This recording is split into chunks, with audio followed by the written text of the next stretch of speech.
Est-ce que là vous m'entendez? Oui, je crois, très bien. C'est pas mal, hein? On va tester aussi les micros de nos invités. On va voir si ça marche. Je leur ai fait un sale coup parce que j'ai demandé à faire l'interview en français. Donc, ils vont devoir mettre des casques au moment où je pose des questions. Mais on a de l'autre côté du miroir Yves Tixier qui est là pour traduire pour nous. Et pour vous, pour ceux qui ne sont pas francophones, anglophones plutôt, et puis d'ailleurs dans les deux sens finalement, parce qu'il y aura la double traduction grâce à vos casques. Qui est français dans la salle? Ah oui, une grande majorité. Qui est norvégien? Ah, quand même quelques amis qui sont venus pour vous voir. Et qui est d'un autre pays? Ah, pas mal. Bon, on a un bon équilibre, mais quand même une majorité de Français, ce qui est un peu normal puisqu'on est à Paris, au musée d'Orsay, dans le cadre de cette exposition, qui est consacrée à ce grand artiste qu'on a longtemps appelé nous en France Munch. Et là, je suis en train de travailler mon Munch, vous allez voir, ça va être parfait le temps de l'entretien. Je vais vous présenter nos deux camarades. J'espère que la traduction marche bien dans vos casques, pour ceux qui en ont besoin. Est-ce que pour vous c'est bon côté traduction? Ça marche bien? Yes, we can. Parfait, génial. À quoi vous allez assister aujourd'hui? Vous allez assister à une rencontre entre l'écrivain le plus connu venu d'Oslo et une figure de la nouvelle génération du cinéma scandinave, autour donc du peintre célèbre Edvard Munch. Karl Ove Knaussgaard, bonjour. Bonjour à vous. Oh, bonjour, vous comprenez. Et Joachim Trier, bonjour. Bonjour. Bonjour, merci à tous les deux. Joachim Trier, le Festival de Cannes a adopté depuis ses débuts il y a 10 ans avec son long métrage Oslo, 31 août. Il est entré en sélection officielle en 2015 avec un autre film, Back Home, consacré aussi l'an dernier avec Julie en 12 chapitres que beaucoup d'entre vous ont vu, j'espère, et qui a reçu un prix d'interprétation féminine pour son actrice principale, Karl Ove Knaussgaard, dont l'autobiographie en 6 volumes, Mon combat, a été traduite absolument dans le monde entier et a été suivie d'un quatuor des saisons. Le dernier paru, c'était l'été. Son dernier ouvrage, surtout, a été publié aux éditions de Noël, c'est sa maison d'édition, et il est consacré, justement, il raconte sa relation avec cet artiste, Edvard Munch, dans ce livre qui a été traduit par Hélène Hervieux et qui s'intitule « Tant de désir pour si peu d'espace ». On va voir que c'est important dans l'œuvre de Munch pour notre invité, l'espace, la question du cadre, et on va en reparler. Alors, à l'invitation de Karl Ove Knausgaard, il faut que vous sachiez que Joachim Trier a fait un film, il l'a suivi avec sa caméra, le temps d'une exposition que Karl Ove Knausgaard a montée, le temps de la création de cette exposition. Et l'écrivain, notre ami écrivain, était le commissaire. Ça a été réalisé pour le musée Munch en 2017. Et le film, vous pourrez le voir juste après, mais Margot vous le disait à l'instant, l'autre Munch, The Other Munch, et ça raconte, Munch, pardon, vous voyez, je vais y arriver, ça raconte justement cette rencontre entre les deux, ce qu'ils partagent autour de l'œuvre de cet artiste. Donc moi j'ai un peu plagié le film pour cet entretien. Vous allez voir, vous allez avoir les explications, puis après le film, mais là vous serez après complètement aguerri à la connaissance de ces deux hommes du peintre norvégien. Voilà, maintenant je me tais, c'est vous qui allez parler. Dans le monde entier, Joachim Trier, Munch, c'est le cri pour la plupart d'entre nous. On a vu ce tableau qui a été transformé en produit dérivé, circulé dans le monde entier.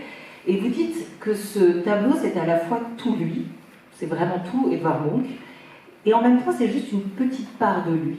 Pourquoi? En quoi? When I was asked by Karl Ove to do a documentary, it was because Karl Ove Knausgaard, who is a renowned, very important generational voice and one of the great international stars of literature, was trying to reinterpret our understanding of what Munch meant, who Munch was as an artist. And what I realized, which was very, very interesting, was growing up in Norway, and I suppose most of you who have already encountered Munch previously before the exhibition here at Musée d'Orsay, it's a special phase of the 1890s. It's the life freeze. It's the dramatic, potent, expressionistic paintings like the Scream, the Vampire. It's motifs that circulated in different versions that made Munch popular and made him a star. The interesting thing about Karl Ove's exhibition that he did in 2017 was that he looked primarily at a late stage, Munch died in 1944, I believe, and you primarily looked at things that happened after his nervous breakdown in the 1908, 1909, when he went. He had spent his life over those last few years before that being a bit of a painterly star. He hung out with Strindberg and other famous international artists in Berlin primarily, and he painted from memory. All the things that you knew, the classic frieze of life, early Munch, is painted from memory, being in Berlin primarily. After he stopped drinking and doing mescaline and all kinds of weird things, came back from Copenhagen, had a terrible a tough time in his life, I presume, but he somehow changed his whole aesthetic to be more present in the world. So what I learned from Karl Ove's exhibition was the transition from the expressive, very sort of emotionally potent Munch, but maybe somehow the lack of sensitivity that you could feel in his later works. And to look at the development of an artist like that, I found very inspiring. Il faut dire que Karl Ove Knaussgaard aime le Munch qu'on ne peut pas mettre sur les mugs, sur les tasses de café. Il le dit, et c'est vrai. Il aime ces tableaux qui ne se résument pas au cri, qui ne se résument pas à cette femme que vous avez pu voir peut-être dans l'exposition, le vampire. Il aime vraiment ces tableaux qui induisent liberté et espace. Je crois qu'on peut le dire comme ça. Et la première fois qu'il a eu un choc face à Munch, ça a été devant le tableau d'un champ de choux. Vous pouvez nous raconter cette rencontre avec Edvard Munch face à ce tableau, le champ de choux?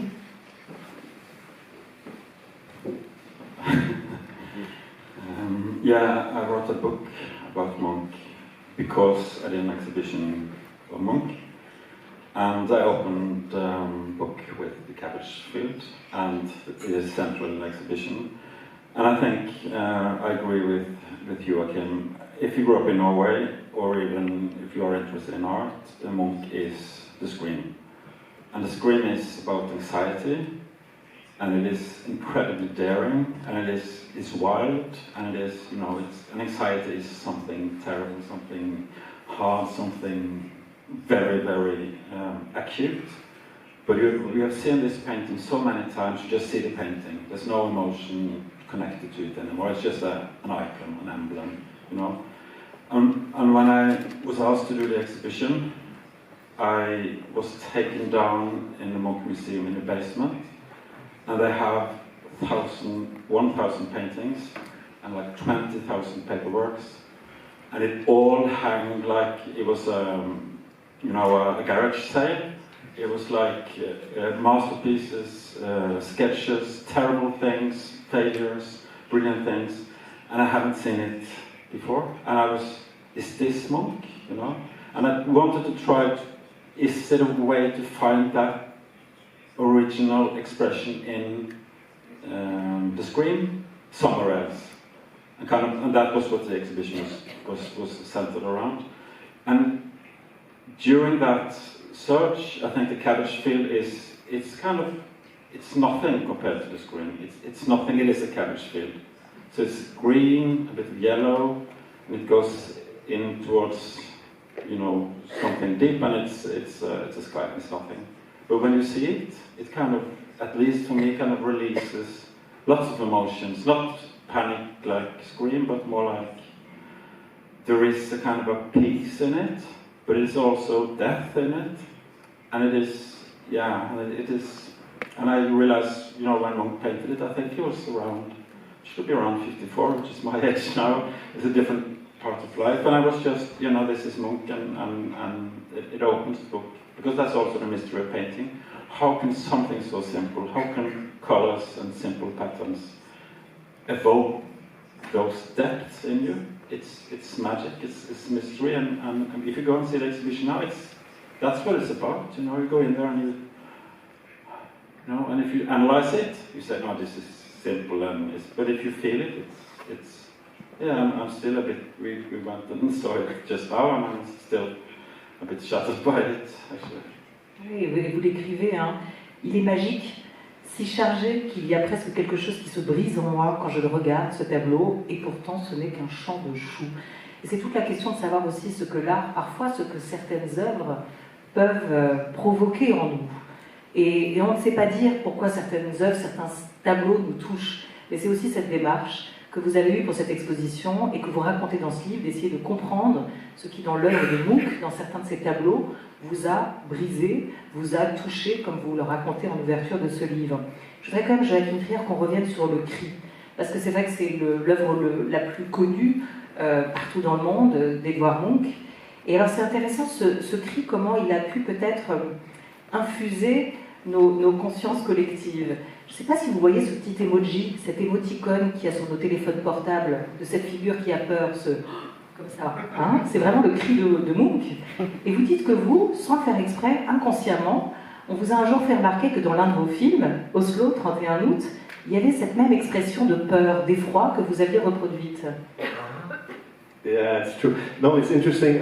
Going into the project with Karl Ove, I believed that Munch was something like Picasso or the Beatles. You grow up, you love it, but it's something iconic that's hard to access. And through spending so much time looking at things that you showed me, and being allowed as the first film team ever to go into the vault underneath the Munch Museum and look at all these hundreds, 1,000 paintings and graphic representations of different periods of someone's oeuvre, I realized that there were so many different access points. And then later I did my most recent film, Julie à 12 chapitres, The Worst Person in the World.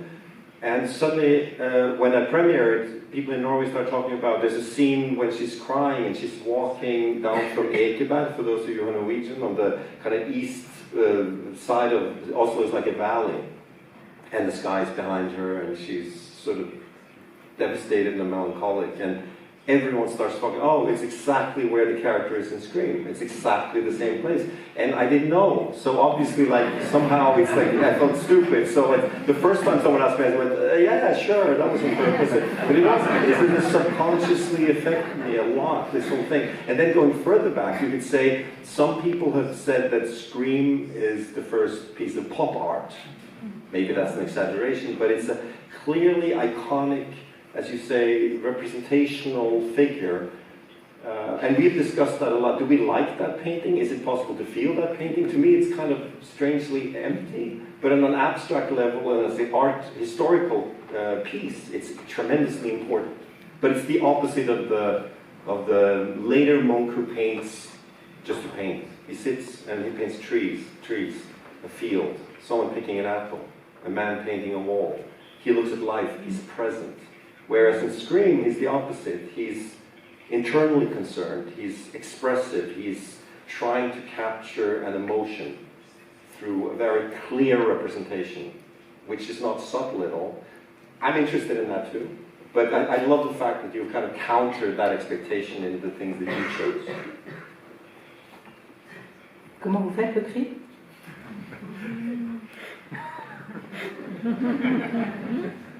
A scream? Do a scream? Oui.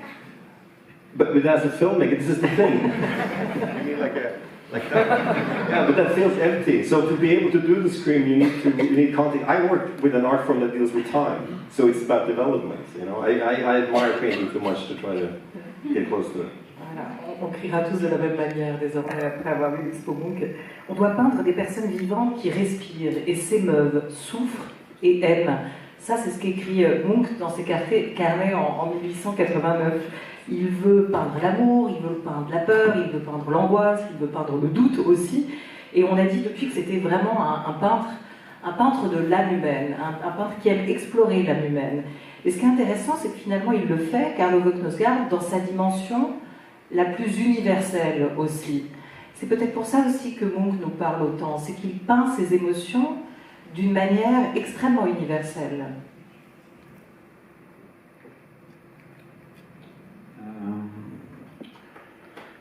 I lost the first part of the question, but I got the last one.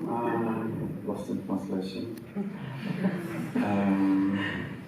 Yeah, I think you know when I really buried myself in Munch, knew to bury yourself in Munch. I looked around me to try to see, you know, where is Munch important, where is he, what role does he have, you know. And then I start to, I've seen Joachim's films many times, and I start to see something in them that I could perfectly relate to Munch. For example, in one painting called Ash, which is an incredibly strong painting, which is it's about the man. He's completely mute. And you see that in exhibition too. The men are kind of, they're out of the world, and they're throwing their head down. They're not looking. They're not receiving. You can see Munch or the person with many women. He's not receiving. You know, he's. And then in Joachim's film Oslo, 31st of August, it's an incredibly good film, and it's in my view, it's based on that rejection. There is much love coming towards the protagonist. He rejects it, or he kind of there is something, and that's universal. You know, that's a universal gesture. And Munch is so good at making gestures into art. I mean, his first painting, really his first masterpiece, would be The Sick Girl. I don't know if you've seen it. It's in the exhibition. It's a remake of it. But the first time he made it, he spent a year on it. And that what he wanted to do for the first time was to. His mother died when he was 5 or something, and his sister, that was very much attached to, died when he was 13. And he was a gifted painter. The world was national romantic or realist, but he wanted to paint his memory.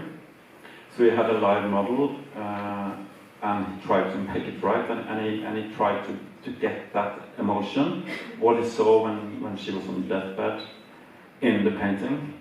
And this was a genre painting, so there was a room, there was a girl, there was a model, there was many people painted it, but he wanted it right in accordance to his memory.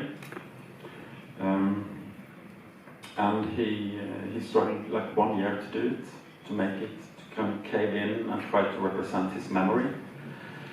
And in the process, the room is almost destructed. There's no longer a room, so the painting becomes acute. So you have to relate to it. You know, this is the moment. But in others painting from that time, you see this is the moment of many moments. There will become something after. There's a space, there's room around it. But here, that room is denied.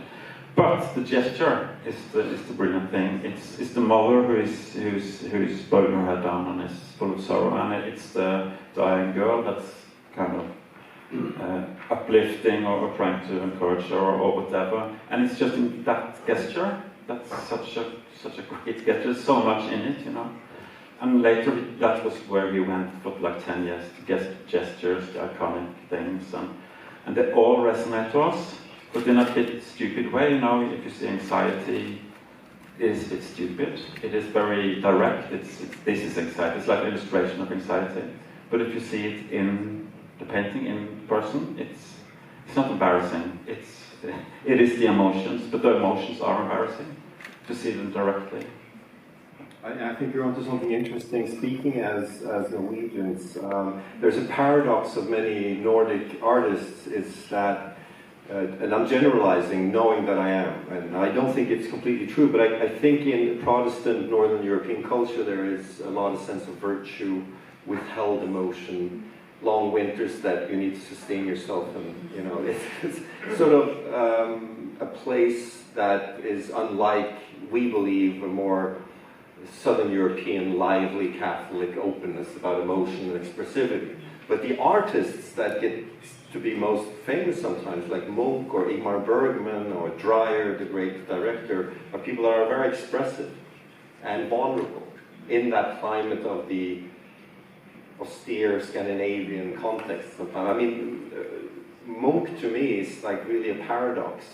And he had people against him, and the sense of shame that you see in his work for being such an emotionally expressive person very much touches me. Most of his early work is caught, as I think you put very well, in this dichotomy between the idealization of form and his in capability, he felt, it turns out, to represent the truth that he had experienced. And there's an ambivalence. So, painting his sister, as a very young, he was in his late teens, he removed her face and painted again, removed the face, painted it again. He had his cousin and his aunt, I think, sit in, and they got bored, supposedly, and, oh, can you stop? And he was trying to express the biggest grief, the loss of his own sister. And he struggled and struggled, and finally gave it into an exhibition and wrote unfinished on it. It's a desperate act. This is also the moment, caught in the inability to be the artist that he wants, and the trauma of a personal situation in him emotionally, that creates the form that revolutionizes painting. And I think that's a kind of beautiful story. But as you say, then he becomes a rock star doing only that for a while. Yeah, but when he exhibited that painting, people laughed and mocked it, and were actually laughing. And you can imagine if you do something so sincere, people just laughing. Because it didn't look like it was meant to look, it was a bit at the time. Et vous revenez à l'instant sur ce point-là, on disait que c'est à la fois des représentations d'émotions, de figures universelles, comme la peur, comme l'angoisse ou comme la mélancolie. Ça m'a marqué quand vous êtes en train, dans votre film, ce film réalisé, c'est votre frère, Emil Trier, qui a tenu la caméra avec vous, quand vous êtes dans ce film avec Karl Ove Knaussgaard, devant le tableau qu'on appelle Mélancolie en français, avec cet homme perdu dans ses pensées, avec ses vacanciers qui s'amusent sur la plage derrière lui. Vous dites qu'il est pris d'une mélancolie typiquement scandinave. Et du coup, je me demandais, quelle est cette part d'universel et de scandinave ou de norvégien? En fait, qu'est-ce qui fait de Munch, pour vous, un enfant du pays? Quelqu'un de finalement si norvégien, quelque part? That's a good question. I find that really hard to answer, because I generally find that art transcends any sense of national identity, yet at the same time, Munch is very specific about place. So I would start specifically about the places that he, let me put it like this. So, while sitting in Berlin getting drunk with Strindberg and having many affairs, which has been written about him and all kinds of, and feeling terribly lonely, it seemed like he had a difficult time connecting with people properly. He keeps painting situations that are repeating. The men in the woods, while the beautiful people and young women are dancing in the sun. He paints anxiety, the incredible ambivalence about getting physically close. I mean, if you look at Munch's oeuvre, there's a repetition of pictures of naked women and men that are neurotically still dressed, and they're trying to hug each other. It's very straight to the point in early Munch. It's a young man who's struggling with some sort of physical connection, a mental, spiritual connection. But he puts these paintings, while sitting around the world, primarily in Berlin, he puts them in the place that he had the most beautiful summer experiences in his life, in Åsgårdstrand, which is a beautiful place south of Oslo. Kind of an idyllic beach area. So he makes that a space for his memory, his representation of these figures, like a theater. He has a stage, and he puts these characters of anxiety and longing on this stage. And for a long time, he sits somewhere else and paints the most beautiful place you can imagine in Norway as the most melancholic, difficult place. So there's all this, speaking of the presence of an identity from a place. He's a paradoxical character. And then he changes, and he starts saying, I want to paint where I am. And that's, again, the stages of Munch is also the stages of life.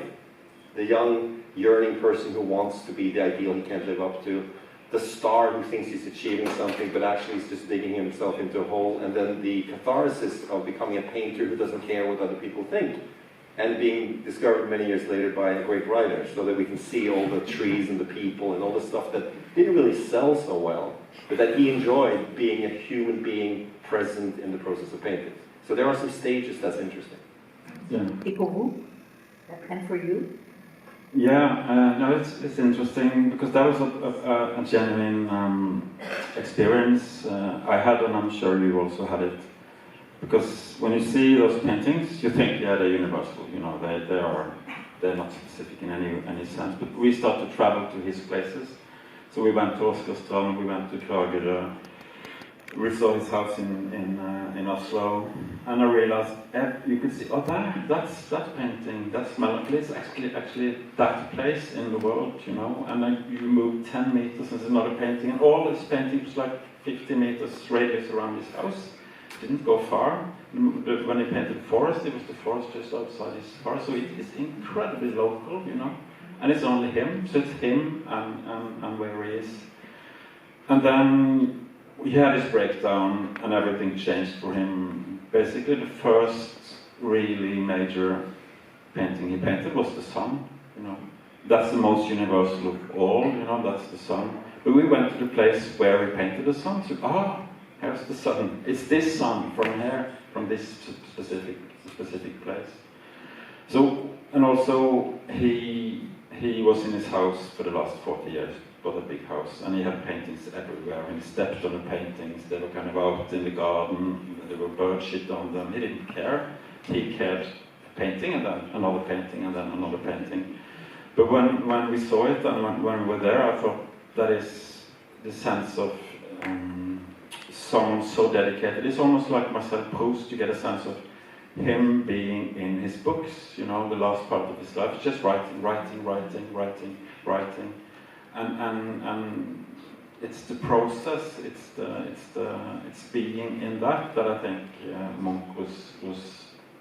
That was where he was, and it is a place of protection. It's a shelter, and it's a place for exploration. And the fact that he didn't care, I think, is very important, because then you see there is a lot of crap there, but all of a sudden he finds something, and it's great, and then.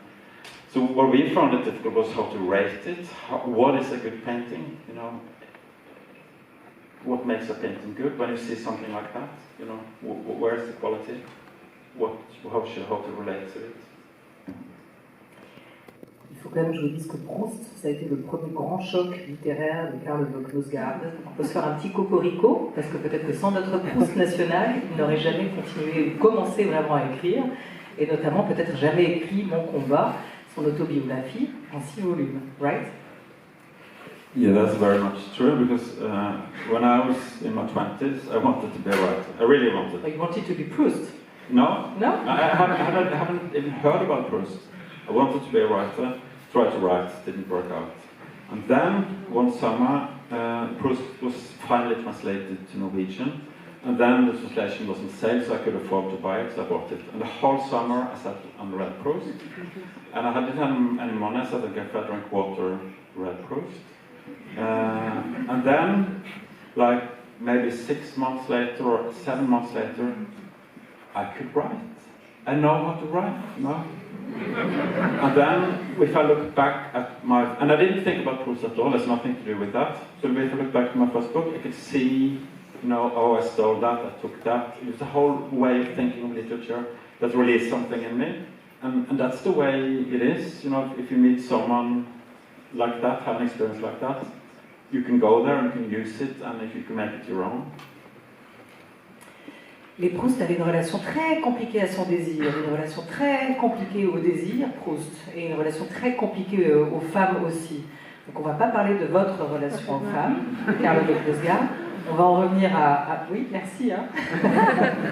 On va en revenir à Munch, parce que vous avez commencé à l'évoquer, Joachim Trier, et c'est vrai que ça, on le voit sur ses peintures, il a, comme vous dites, une relation ou un érotisme complexe, et c'est peu de le dire. Et alors je me demandais, en voyant ces tableaux, et notamment Le Vampire, mais aussi sa Madone, puisqu'on parlait de ses influences norvégiennes, ou en quoi il est, éventuellement Edvard Munch, un peintre si typiquement norvégien, s'il n'avait pas été influencé par des figures mythologiques, scandinaves, voire un peu allemandes, parce qu'on voit des Loreley un peu à la manière du poète Heine dans ces figures de femmes qu'il peut représenter. C'est des sirènes vraiment qui apparaissent souvent, avec ces longs cheveux ondulants. Et il l'a raconté d'ailleurs, pour lui c'était un système de connexion avec les autres, hein, cette chevelure qu'ont souvent ces femmes. Mais alors là, je me suis perdue dans ma question, mais je crois que je voulais vous demander comment vous regardez aujourd'hui cette ambivalence, et est-ce que vous avez le sentiment, vous, en voyant ces tableaux, qu'il a été quand même nourri dans son imaginaire par des mythes, par des légendes scandinaves aussi, dans son imaginaire de la femme. Voilà, vous avez deux questions en une, vous pouvez choisir. Oui. Oh yeah, it's a good. Oh, it's a big question because I don't know enough about the folklore of Norway. I mean, we live in a world where a lot of narrative has a misogynistic aspect to it in myth and in mythology, where women represent beauty and desire, and men are active and strong, and there's all that going on in Norwegian folklore as well. But what's interesting to pick up on, I mean, we got to forgive this guy as well. Munch didn't grow up with psychoanalysis. He hadn't read Freud. He was not really an intellectual. He was someone that worked intuitively, honestly, in a context of a mix of shame and popularity. It was a different time, I think. So I think he was trying to reach a way of expressing proper despair. And if you read biographical elements about his life, you could psychoanalytically talk about how myth as an escape structure for the grief of the loss of close family members, particularly mother and sister, and the early relationship to a woman who was married who rejected him, maybe at a vulnerable moment when he needed some sense of companionship. You could go into all that. What I find interesting is the development of these sort of tropes of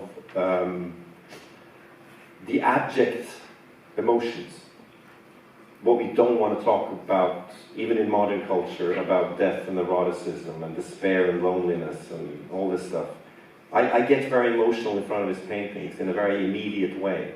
And he's extremely narrative, which is also, going back to your question about myth, I don't know enough about it. Maybe you could say something about his references, but what I do notice is that there is every exhibit or exhibition of Munch that I see, when you put his oeuvre in a different order, a narrative comes out. We just ran through the exhibition here because we really wanted to see it before we went on stage, and we had just arrived, and there was a new story.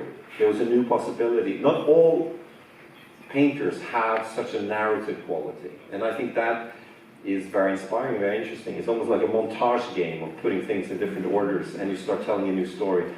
Personally, that interests me much more than the idea of a biographical interpretation. It's the possibility of reoccurrence of themes, and I think that's something long after we're all gone that's going to be very potent in the actual paintings that he's made. Oui, cette idée que ça, je vous en prie, Karl Ove Knausgaard, si vous vouliez compléter, cette idée que ça s'inscrit pour lui dans un grand récit, et après on pourra revenir au principe de cycle qui est aussi dans son œuvre, mais sur cette représentation de la femme, parce que cette peur des femmes, elle n'est pas nouvelle. Avant lui, elle n'a pas disparu aujourd'hui, cette représentation de la femme un peu vampirisante, sorcière. Et ce qui est étonnant, c'est qu'en même temps, l'image dans le vampire est extrêmement tendre. Cette manière dont elle embrasse cet homme, où elle le serre dans ses bras, hein. C'est très décalé par rapport au titre. Comment vous l'interprétez?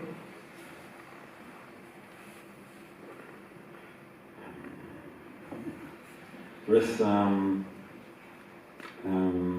is another painting, I think must have been from the same period, with a woman, and she's standing there, she got her hands back and she's looking very open, but also very challenging. And then behind her there are many trees, and they are like, what do you say in English? Like a prison, what is like? Yeah, exactly. And it is something very ambivalent in that painting, because there is, of course, lust and attraction, and it's fair, and it's everything at the same time. But it's not in the painting. The painting is kind of is where these are directed. So it's up to you but you can sense it. And I think Munch, in many paintings, there is a deep fear of women, but I think the fear is about rejection and loss. I think because he had experienced what he had experienced, I think it was incredibly difficult for him to relate to women as an adult, in an adult way, because he was afraid of losing, afraid of rejecting. So he never did it. He never went there. And then he became paranoid and thought they were, you know, coming after him, so to speak. But all of this is that ambivalence is I think very important in all his paintings in women, and in the vampire it is tenderness, it is death, it is sex, it is lust, it is companionship. There is another painting, or it's really a woodcut, which is called Into the Forest, which is a man and a woman, and they looked incredibly vulnerable. They're naked and they're going towards the forest together, and it's the same as man and woman and death, but in a very different way. But then you pointed out, I remember, but in one sequence the man has his breast and the woman is not, and then they're both naked, and it's like it's a theme, it's a recurring theme, this idea of companionship, and also he never had family, he never ended up having children. There's a sad story of one of the mécènes, one of the people paying for his paintings towards the end, when he was just painting, was living in a house in Oslo. He would, there was a fire down the street, is the story, and he would and sit when the fire people came to let out the fire. He was sitting there painting, and he said, "Move the hell out of the way, I'm painting." You know, he was obsessed with painting. He painted and painted every day. That was his life. And at some point on Christmas Eve, Stenersen, who used to pay for his life really towards the end, came and said, "You can come to be with my family, and you know, on Christmas Eve you're alone." He said, "No, I don't want to bother people with my loneliness. I'm good." You know, and he would just keep painting. And so he was a man who came to terms with solitude, and that's why I think the late period moved us as well, because if you spend time with the representation rather than his presentation of all his emotion, all the people he's looking at in the world, and he's looking at them with love and compassion, and there's a kind gaze in his late face that I really find, and also towards the forest. It's like he's found someone to die with as an imagined trope, and that becomes suddenly a motif. He wouldn't have had that in the beginning, you know. So there's something that gets resolved in him somehow, and that's it's a beautiful thing. But it takes time to get to know that narrative. So I would encourage you all to dig deeply into late Munch and to spend time with it. Vous dites, il ne voulait pas embêter les autres avec sa solitude, et en même temps, cette solitude, elle est partout dans ses tableaux et partout dans son œuvre.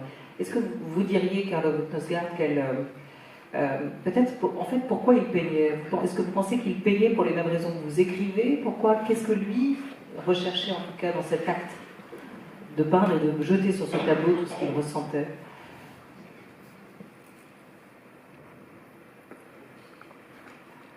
Yeah, that's a question that's really impossible to answer on behalf of Munch, of course. But I know what painting was for him. So when his mother died and when his sister died, he became very withdrawn, and he also had a very difficult father. And he started to paint. So it was a way of expressing himself. It was a way of, in the end, communicating with the world, because the communication was had broke down. So you see, there's a painting when he's like, I think he's 17, 18. He's painting, or maybe even younger. He's just painting a house, it's a red house, and a garden. It's green, lush, it's beautiful. And if you see that painting, you see a happy person painting, a man full of joy for color, joy for nature, joy for life, really. But we know it's still the same painter who painted the screen. So there's not a direct relation, but I think in painting for him, the connection to the world must have been kind of incredibly important to him. Also, when he was alone, there's a way of being, a way of relating. And in his last period, he painted what he saw there and then, which connects him to the moment, connects him to the tree, connects him to the house. And then you all of a sudden see his self-portrait in the night, looking out. It's dark, and he looks completely crazy, and that's a way to relate to himself, and then animals, and I think it was in the end a way of being, a way of relating, but not when he was young. Then there is, I have something to say is incredibly important. And let me also, I realized also, you'll see in the exhibition here, there's another motif that reoccurs, which is immersion or symbiosis, people melting together, which is, if you look at the vampire, and there's the vampire in the wood here, but there's also the other vampires. It's a paradoxical painting. It's an attack, but it's also an engulfment in eroticism and pleasure, but it's also a longing for destruction and death. It's a classical Munch theme in the early work, but you also see two young lovers in the exhibition here kissing. I can't remember the name, but you know it. They're kissing and their faces are melting together as if they're one creature, which is a very gentle and beautiful statement of a longing, perhaps, that he never accomplished. So that idea of, and the paradox is that very often when he paints people without faces, like in the classical repetition of the motif of people surrounding the deathbed, I think the direct translation from Norwegian would be in the room of the deathbed or something like that. Yeah. You see that there's almost this discussion going on in this painting about representation and non-representation, the impossibility of achieving to paint the faces of deep grief, as if he doesn't understand it or understands it too well. There's a paradox going on. And to see that facelessness of grief, as it's a known unknown, is the same facelessness of some of the most romantic paintings. It's as if the meeting of the face of the other. So I would say, without trying to be smart about what it means, because I'm sure you'll find your way with it, but notice the absence of face, and as you say, the presence of gesture. I think that's a key to a lot of the paintings, and how to see an ongoing discourse of ambivalence between different themes. I'm just looking at the cover of the book, which is a painting I'd never seen before when I saw it the first time, and I think it really hadn't been shown. And it's the same motif. It's a woman and a man kind of melting together, but they're under a starry sky. It's completely empty, and then there are houses in the back, and they're filled with light, and that's such a warm light when you see it. It's like that. There's the people, there's the good, that's the good, and that's also very often a thing in Munch in that period is the people, the social world is out there, but on a distance, always on a distance. And this, we don't know if they're tormented or if we're happy, but probably tormented. Et on entend toujours ce visage de femme et ses yeux, c'est très très sombre. Hein. Il y a cet autre tableau dont j'ai oublié le titre, où la fête a lieu à côté, on voit des gens s'amuser, et il y a en marge du tableau, sur le côté droit, cette femme qui est comme une ombre, habillée en noir, avec ses longs cheveux noirs. Vous voyez de quel tableau je parle? Avec ce regard toujours, presque ses yeux creusés et noirs et très foncés, hein, où on sent ce désespoir qui est à côté, toujours cette personne qui est en marge de la fête, qui est en marge de la société, qui reste en dehors et qui s'en sent exclue d'une certaine manière. Yeah, that's Munch. That's Munch. Ok.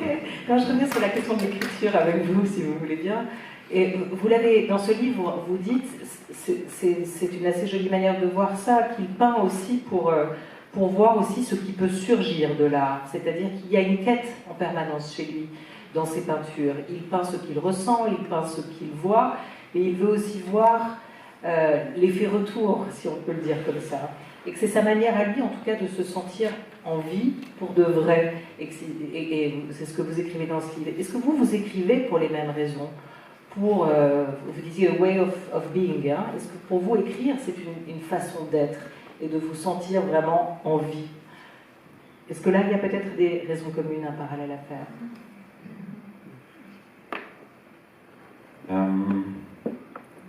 I think there is a conception of that you write, if you write about yourself or if you write something, that there is something you want to express, something you want to tell, there is a story you want to tell and you tell it.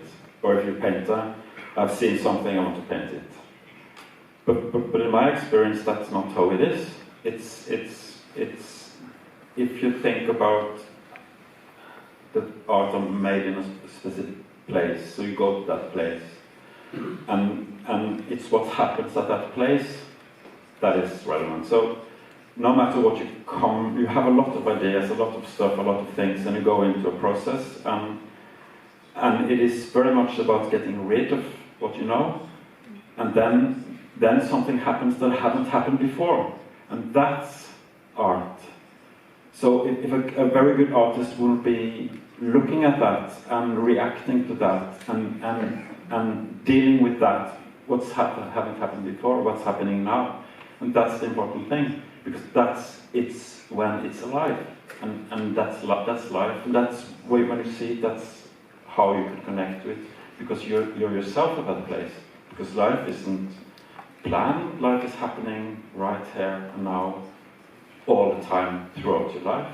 It's constantly created, and if art wants to be close to life, it has to be constantly created from scratch, and that process, if you are open, you can follow it, and something that you wasn't aware of can happen. If you're not open, nothing will happen. So it is a place of freedom, and it's a place of where you, and I mean, my experience with what I'm doing, and I think that must be Munch's experience also, is Munch painted 10 years and developed the style, the Munch style, the one we know, and he stopped, didn't do it anymore, didn't continue painting for 40 years, didn't paint like that anymore. Why? Yeah, because that didn't happen. He's emptied it, he knew what to do, he came prepared to it, and it wasn't art. And I think that's the problem of writing for me, is that I know how to do it, and if I know how to do it, then it's not life, then it's something prepared, you know. So I think, and every artist and writer I speak with, I think, has some similar kind of experience.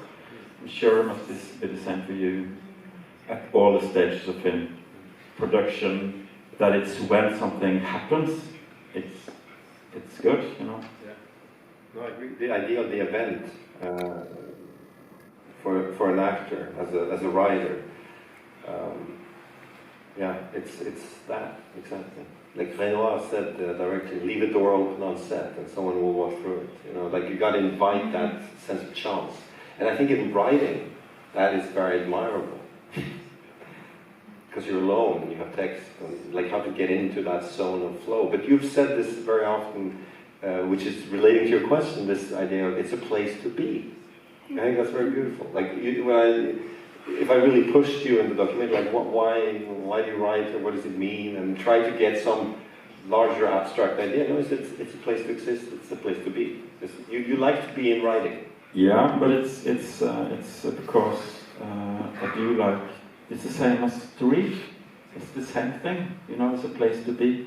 In a book, it's a place to be. And if it, you know, it doesn't have to be pleasant to be there, but it's something good about being there, because you're not on your own. You're in someone else's hands, almost inside yourself.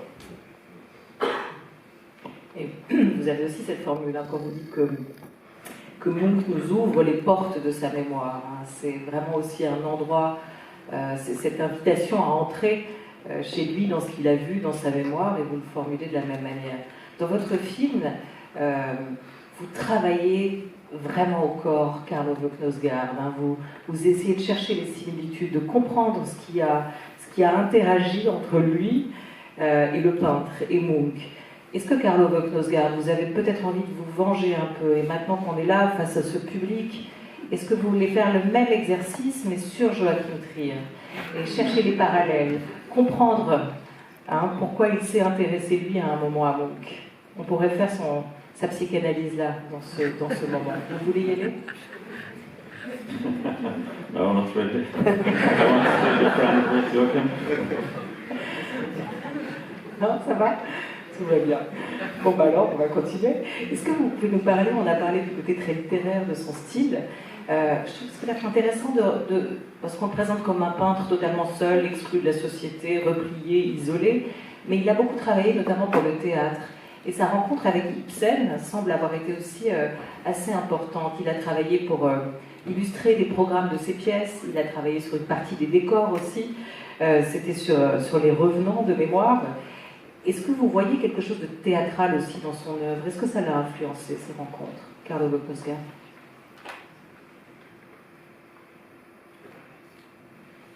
I don't know, but I agree with you, what you said earlier about that it was like a stage that he set his inner drama, and also the concept of the life priest, which is that he did throughout his life, and also, as you said, he could change the what do you call it? The characters. Yeah, or the rekkefølge. Yeah, the order. The order, he changed the order, and he said sometimes it's nothing happens, and then you move that. Then it starts, music starts, and he was incredibly interested in seriality and in time, basically, which is the medium of film, also basically. So I think maybe you have more to say about that aspect. Et le principe de Julie en 12 chapitres, hein, aussi, c'est le titre français de votre film, Joachim Trier. Ce séquençage aussi. Et ces moments de la vie qui sont marqués, influencés par le hasard et nos déterminations. Yeah, I didn't think about it like that, but that's interesting. It's always like we're talking like now we're going to be, we can be the examples of the Scandinavian artists that feel very ashamed when we are given compliments, and particularly if we're compared to a great painter. So but there might be something there. I haven't looked for a sense of narrativity to lean my films on in Munch, but I think there is a interesting graphic representation of how he uses color and how he expresses a repetition of themes as a development. And I guess anyone who makes more than one film or writes more than one book realize that it's a play of repetition and change all the time.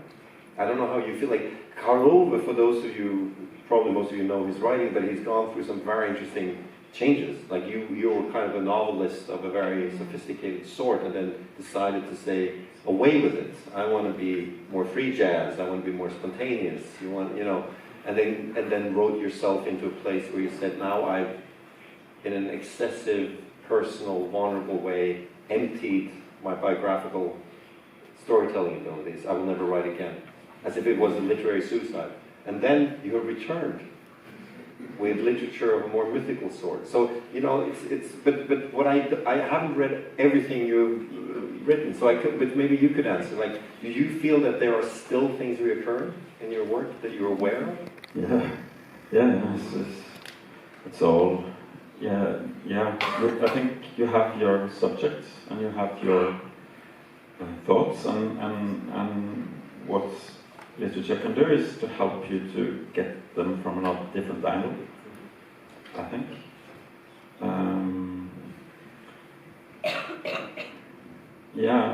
I talk actually a lot with my editor about these things, because it's so bothering me. Okay, now we're here again, now we're doing this again, but it's returning for a reason. There is something that is, at stake here.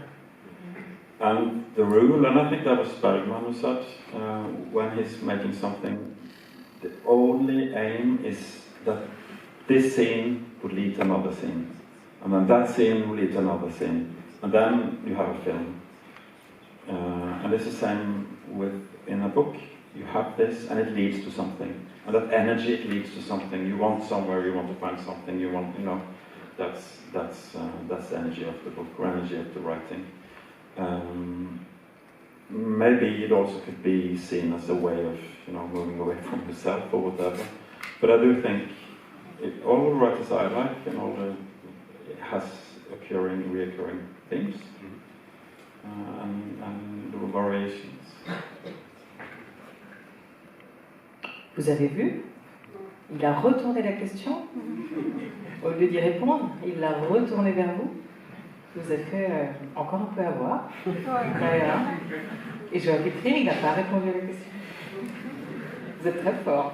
Yeah, you have to ask again. Non, vous avez dévié la discussion sur la question du cycle de la vie. Et c'est vrai que c'est intéressant parce qu'on la retrouve vraiment aussi au cinéma, on la retrouve en littérature, dans vos livres, on la retrouve dans vos films aussi. Et c'était un principe qui était très très fort pour Munch, de pouvoir raconter ça. La vie, la mort et la renaissance perpétuelle aussi qu'on pouvait avoir avec ces motifs qu'il reproduisait sur des années à travers des tableaux très, très différents. Non, je vous taquine, mais peut-être ce serait intéressant juste si vous pouviez nous expliquer, Karl Ove Knausgaard, aussi le titre de votre livre. Parce qu'il raconte aussi, il dit quelque chose de l'importance de l'espace dans l'œuvre de Munch. Est-ce que vous pouvez nous l'expliquer, ce temps de désir pour si peu d'espace? Pourquoi vous avez donné ce titre à cette réflexion autour de l'art d'Edvard Munch? I was writing about Munch and then I wrote this sentence and I thought, that's the title.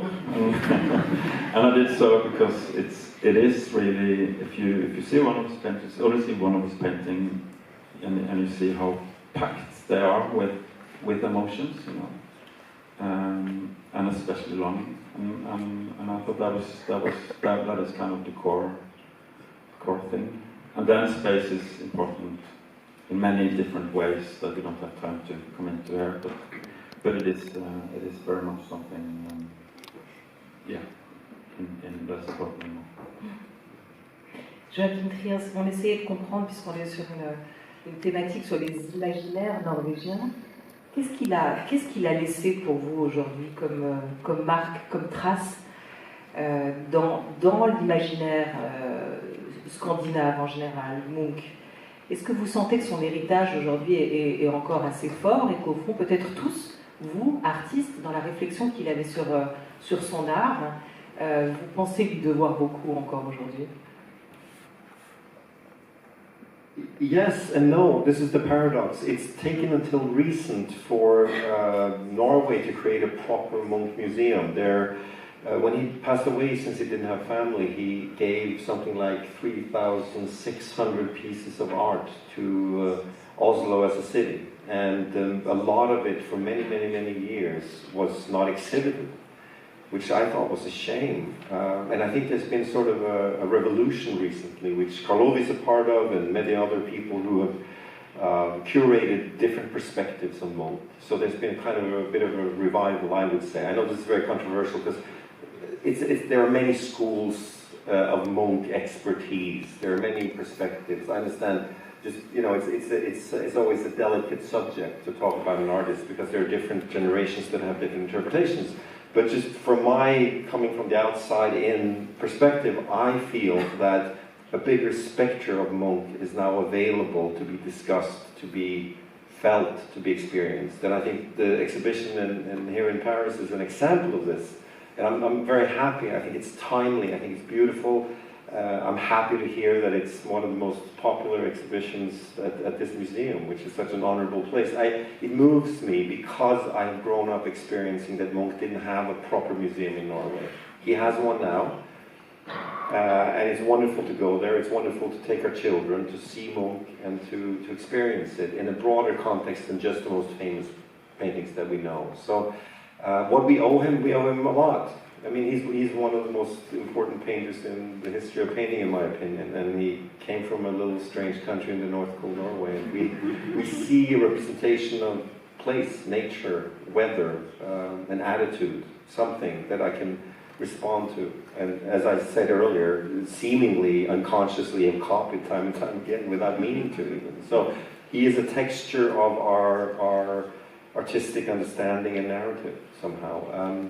But I will say that there is something happening which is positive and it's growing. It's not as if you would believe, I'm sure as French people, you are very good at sustaining an understanding of your art history. And I think Norway has at certain times failed Munch a bit, also because he was an outsider. And I think things are getting better. I'd be curious to hear whether you agree, but I think something is happening that's positive now with Munch.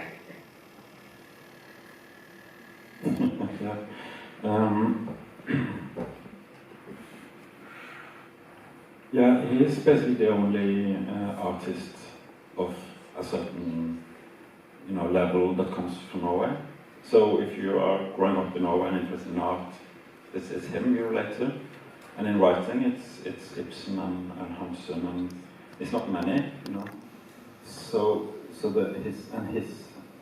he's very influential in that sense, as a kind of a, not his art hasn't been there, that's just been, bang, bang, bang, these paintings, and that's it, that's Munch. And he's been kind of fixated, which is, that is changing, that has changed and is changing, which is good, I think.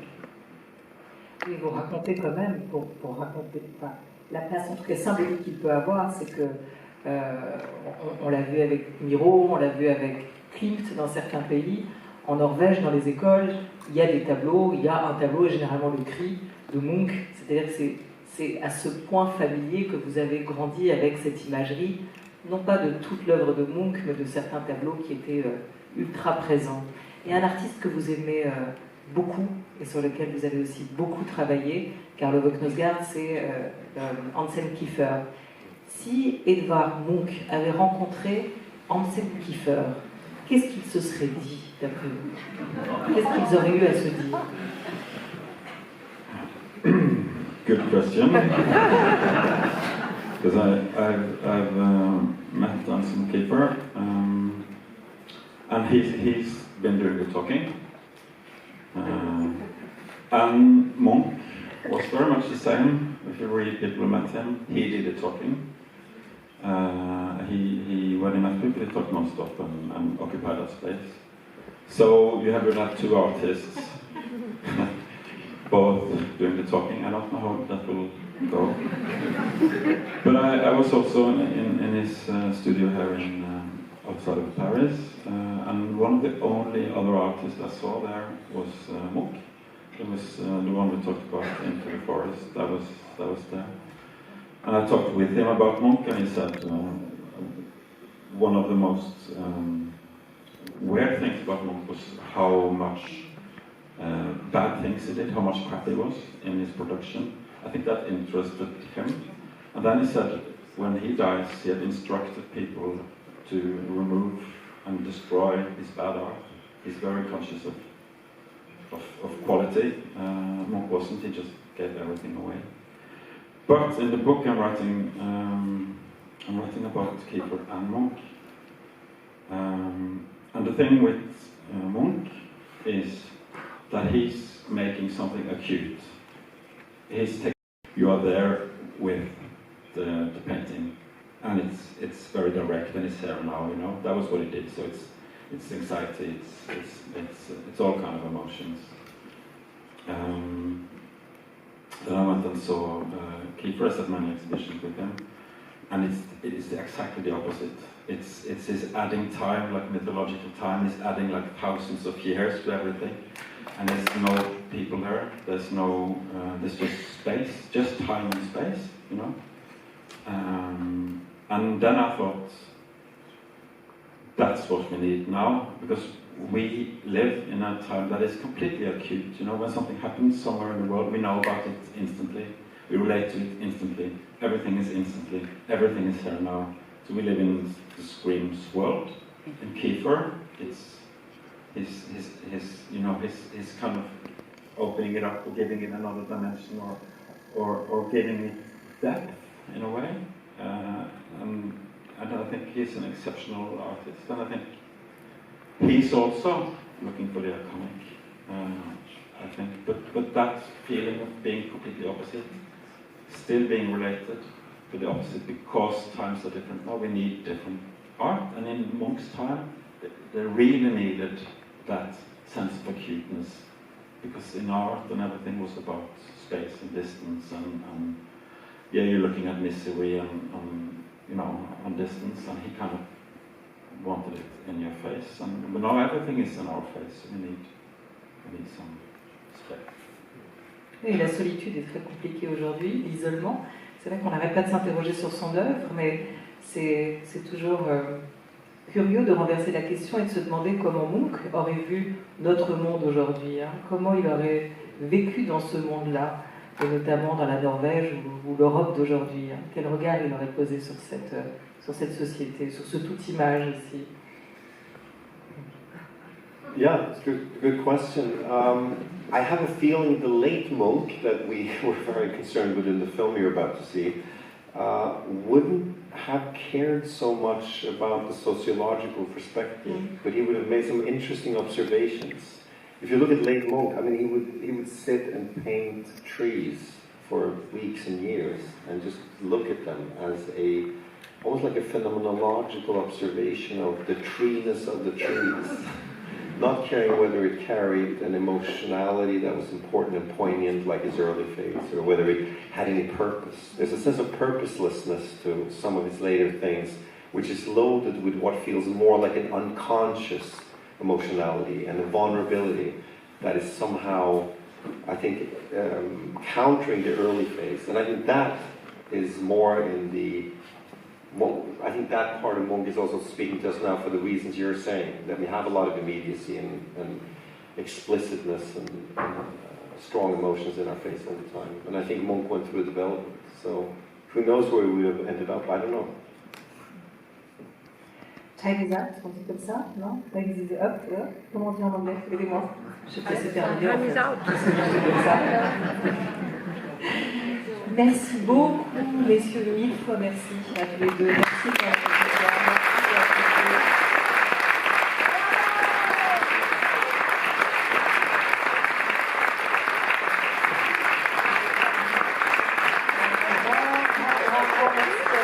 d'être venus vous réchauffer avec nous parce qu'il fait un froid scandinave aujourd'hui à Paris.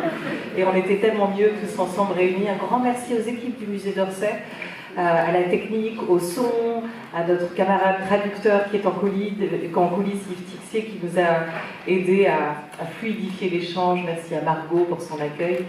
Et donc, je crois que là, tout de suite, il y a la projection du film. Vous allez voir comment ça travaille entre nos deux camarades qui se sont donc connus à l'occasion de cette exposition que montait Karl Ove Knaussgaard et qui ont développé une vraie relation autour de ce peintre. Si vous souhaitez rester, donc la projection du film, c'est maintenant. Et je crois qu'on va sortir de la scène, parce que sinon on ne va rien voir à l'image. On y va? Ouais.